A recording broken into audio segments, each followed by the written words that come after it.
Bismillahir Rahmanir Rahim. So, we've given a picture of the essence of this individual. This individual is neither physical nor are they spiritual in the sense that they are only spiritual, but rather we said that they are spiritual in the sense that they are a financial being, they're a physical being, they're a political being, they're a sexual being, they're an intellectual being, they're an artistic being. There are many other aspects of their being, but that is all in the context of they contextualize that being in the big picture. That's what makes them, that's what the soul does. That's what makes it Islamic. Therefore, given that we have accepted the fact that you are a financial being, and that you are a physical being, and that you are a political being, and that you are a sexual being, that you are an intellectual being, that you are, etc., your interaction with other beings is therefore financial, physical, political, and sexual. So there is a false paradigm, and various false paradigms, about interaction between the genders. That sexual interaction is only by choice and fully controllable. What does that mean?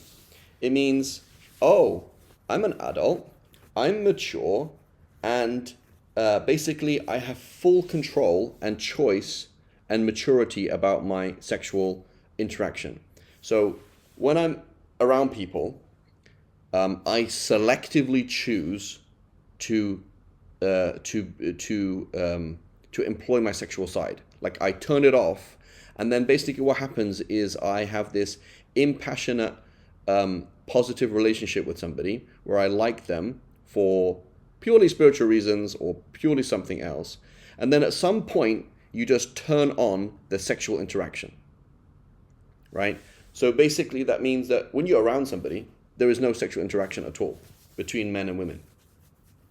Unless you're, for example, perverted, right? Some people are indecent, right? They walk into a room and they start like thinking about everybody and they're really, really disgusting and whatever, right? And so that's a certain paradigm that certain people think, right? That basically if a man is interacting with a woman interacting with a man, the default is that there's no fitna, that there's no temptation, that there's no sexual interaction. Sexual interaction is limited to selective things. Like you choose, this is my boyfriend, this is my girlfriend, this is my husband, this is my wife, and that's it. It's a total false paradigm. It's a total false paradigm. It's not true at all. Right? And with this paradigm, what happens is we're going to find various abuses and major haram things happening. So people will socialize, for example, men and women will socialize, say, this is nothing sexual, this is just friends, what's wrong with that? There's nothing happening here. It's totally fine. Man and woman alone in a room together, just talking is fine. It's not a problem. We're mature, we're adults, it's not like that. It is like that. It is not always like that, but it is by default like that. Okay?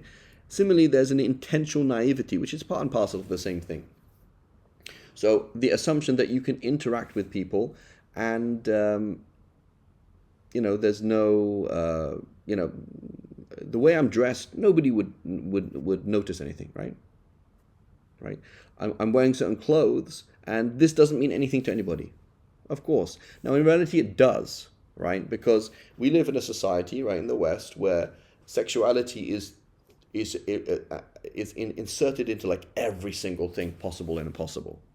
So it's really there in our face, but then we intentionally are naive about it, as if that's not there, as if it's not an issue, right? You moved and sat next to so-and-so, you're in the office, right? And there's no temptation, there's nobody's looking at anybody. The way that this bargain happened, the way that this conversation happened, the way that you parked, the way that you interacted in the supermarket had nothing to do with sexuality, right? That's all premised on the idea that sexuality is very much in control, and it's only limited to certain things, and it's not there by default, right? So, for example, I'm just taking an example here, right? Is, hi Jim, I'd like you to meet my attractive wife and not be attracted to her unless you are a pervert. So this is a situation, right? Don't be rude, go and meet her. Well, when I go and meet her, as a man, what do you expect me to do? Right? This is Jim, he is a man.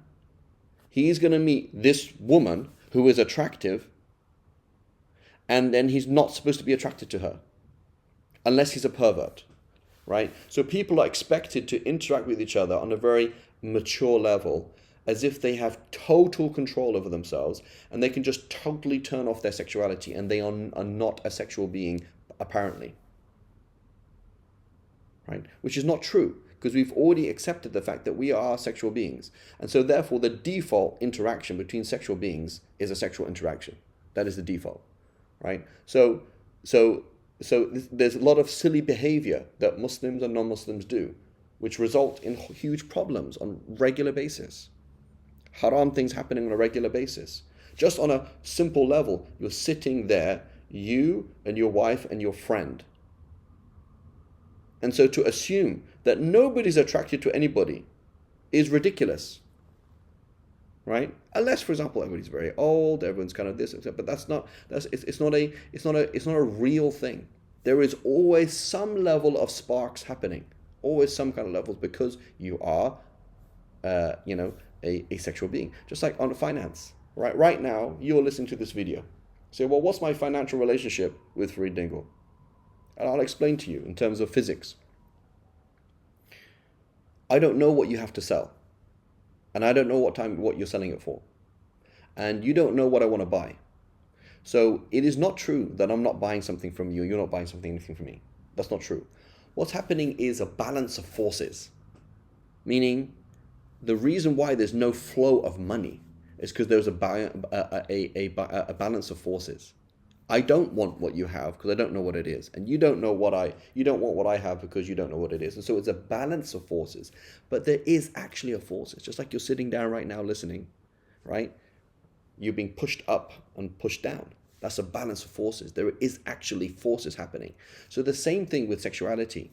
There are forces happening. It's not that there's nothing happening, but there's forces that are happening that keep people in the halal or push people either way.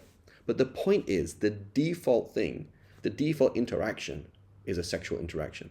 I'm not saying that it's always happening, but it is the default, right? Your wife comes home and says, my muscular, handsome, understanding manager. So all of the kind of things, he's understanding, he has authority, he's handsome, he's muscular, gave me a massage at work, but it was a purely non-sexual massage, right? I hope you don't mind. That's ridiculous. Why is it ridiculous? Because any woman who's going to be touched by a man, even if you go to the doctor, the doctor touches you, something happens. Male touches you, the male voice, something happens. But am I trying to say zina is happening? I'm not saying that, but it is a sexual interaction, right? And sometimes that sexual interaction is very, very little, right? And there's a great need for it, so it's actually halal, okay? But there is something happening. Something is actually happening. So anybody who is comfortable with this is somebody who's ridiculous, or somebody who thinks it's okay, right? They are intentionally naive. They're like, no, my wife's not like that. Your wife and my wife and me and you, we're all the same. We're all sexual beings. And so this is how things are, right? And I want to give another example, right? Here we have a 50-year-old PE teacher at school. And people notice that he's always kind of interested in the girls, right? And so it says, quote, the PE teacher is a pervert. He is clearly interested in teaching the girls gymnastics. So what's right and what's wrong here? Obviously, there's something wrong in a man being overly interested in girls, right? Actively getting interested, trying to get the role of teaching them, etc. That's obviously haram and bad. So that kind of behavior, the way he's dealing with himself, is wrong. But here's the question. He's a 50-year-old PE teacher. Is he male? Yes. Do you think he's going to be attracted to the girls in the schools? Yes. So if the girls are wearing less and moving their body in a certain way, do you think it's going to be sexually enticing? So yeah. So therefore he's not a pervert then, is he? So the point of this quote is not to say that this behavior is acceptable. The behavior is unacceptable, of course. But the key thing is, he's a pervert. What do you expect him to do? As a male, how do you expect him to view something that is sexually enticing? Do you expect him to turn it off? No. So therefore you have to be mature and say it is real. Therefore he shouldn't be exposed to them to begin with. Therefore we should be conservative in terms of gender interaction. Because this is actually there. It is the default. From an Islamic point of view, temptation and sexual interest in the opposite sex is the default. So therefore we should be mature and not naive, right? And we shouldn't imagine that these things miraculously get turned off, or religious people don't do that, or decent people do. That's only bad people. That's not true. The human being by their nature is a spiritual, sexual being. So therefore the default interaction between two sexual beings is sexual. So the Prophet ﷺ said, whoever has faith in Allah on the last day, let him never be alone with an unrelated woman without her guardian. For indeed, in that situation, the third person in the room is the devil. So the Prophet didn't say, don't do that with bad people. Like, don't leave your wife alone with a bad person. He didn't say that. The Prophet ﷺ said, nobody, it doesn't matter who you are, you're Sayyidina Abu Bakr, don't be alone with a woman. Why, Ya Rasulullah? Are you assuming that every single man is going to sleep with every single woman given the chance? That's not true. But they're saying that's the default. That's the default. That's the default assumption, so be careful. Right? The Prophet ﷺ said a woman is concealed, she's a awrah. So when she goes out, the devil accompanies her. That doesn't make her a bad person. The Prophet ﷺ is not saying she's an evil person. The Prophet ﷺ is saying, here's a man, here's a woman. The woman comes into the room. The woman walks down the street. The man walks down the street. When a man sees a woman or a woman sees a man, that is the default. The shaitan is trying to set something on fire. Something is actually there. There is kindling. There is dry grass. There's paper there to be set on fire. The shaitan is trying to set it on fire. It is actually there. Don't deny it. Don't say it's not there. And don't ignore it. Don't be naive, say, oh, it's okay, it's not a temptation. It is a temptation. That is the default. That is the default. The Prophet ﷺ said, when a woman fascinates any one of you, and she captivates his heart, he should go to his wife and have intercourse with her, for it would repel what he feels. Right? And so the context is the Prophet ﷺ was teaching, and a woman walks past. And then the Prophet ﷺ gets up, leaves, and comes back after having made ghusl.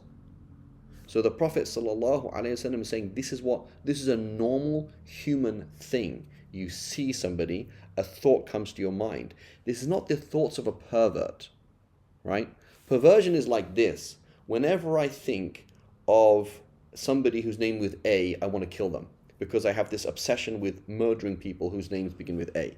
Like, that person is perverted, that person has a psychological problem. That's not normal. But a normal human being is like this. That's why the adverts are sexually enticing. That's why Instagram, YouTube uses sexual images to sell things to us.